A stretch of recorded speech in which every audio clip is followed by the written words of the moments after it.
Preparatory School says all of the seniors in this year's class are on a path to graduate, but we've discovered there's still a little way to go to pass the finish line. The announcement comes after a time of uncertainty at the school. Our investigation revealed nearly half the teachers lacked a state license this school year. That called into question whether the seniors had all the necessary credits to graduate, and also resulted in a threat from Hamilton County Schools to revoke their charter.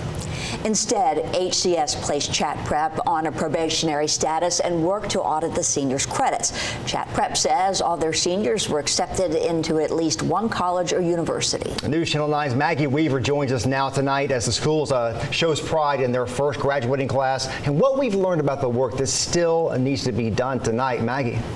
Kim, Josh, Chattanooga Prep says every senior that is at the school has, quote, been given a pathway to graduate from Chat Prep on time thanks to a good faith partnership between the school and Hamilton County Schools. Now today, those students signed commitments to their post-high school plans. I'm very excited, man. It's a big step in my life right here. This is going to change stuff. Yeah, so you said a full ride? Yeah, I got a full ride.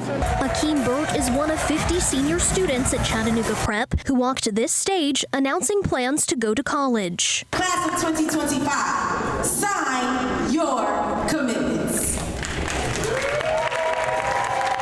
It's not only helping me, but it's also helping people under me too, because I'm a big influence for everywhere I go. But this journey hasn't been without bumps in the road. And there's been a lot of uncertainties along the way. But you've worked together as a team to where you are today.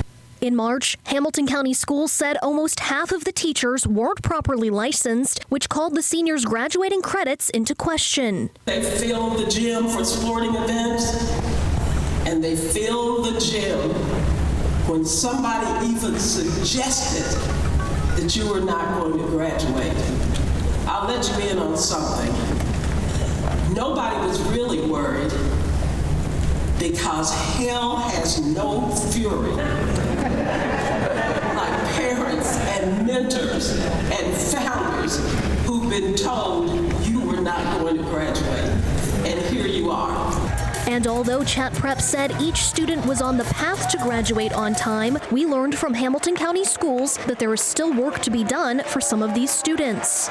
HCS told us, quote, Chat Prep submitted evidence that all state standards were taught and assessed in classes led by non-licensed teachers. If evidence was lacking, the school had to submit a corrective action plan outlining how the missing standards would be addressed. This requirement applied to only 2 classes, Spanish 1 and physical education. That means for some students to be guaranteed to graduate on time, HCS says first, Spanish 1 students will need to take and pass a final exam. And PE students will either need to provide proof they participated in an after-school athletic program or complete the National Physical Fitness Test. That documentation must be submitted to HCS by May 16th. CEO Troy Kemp told students to stay true to their commitments. You've carried the weight. You've taken the 12. Now you got to get to work. And before the event, we were promised an interview with CEO Kemp, where we plan to ask following up questions about the status of teaching licenses and the process of approval for graduation.